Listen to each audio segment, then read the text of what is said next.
Ganito sa amin ngayon dito sa kung saan ang location ko, part ng North America. Ito ang kalagayan namin ngayon, maraming fog at ito ang palatandaan na malapit na ang spring.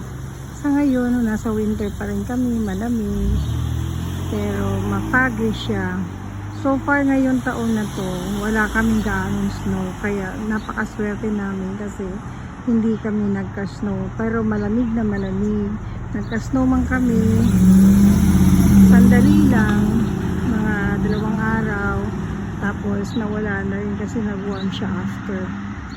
Ito ang aking location dito sa North America, kung saan ako ngayon. Napakaganda, tahimik, at ito ang aming street, ito aming lugar.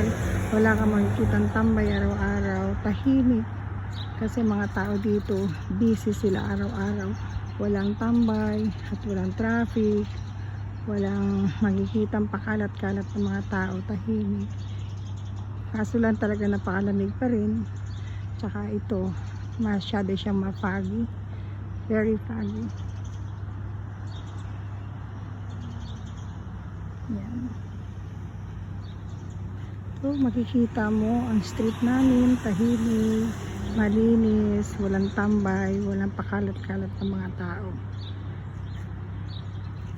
Ganito ang North America, kung nasaan ako. Napakalinis, napakatahimik at walang mga tao. Nakikita mo na walang ginagawa kundi early in the morning mag tagay-tagay.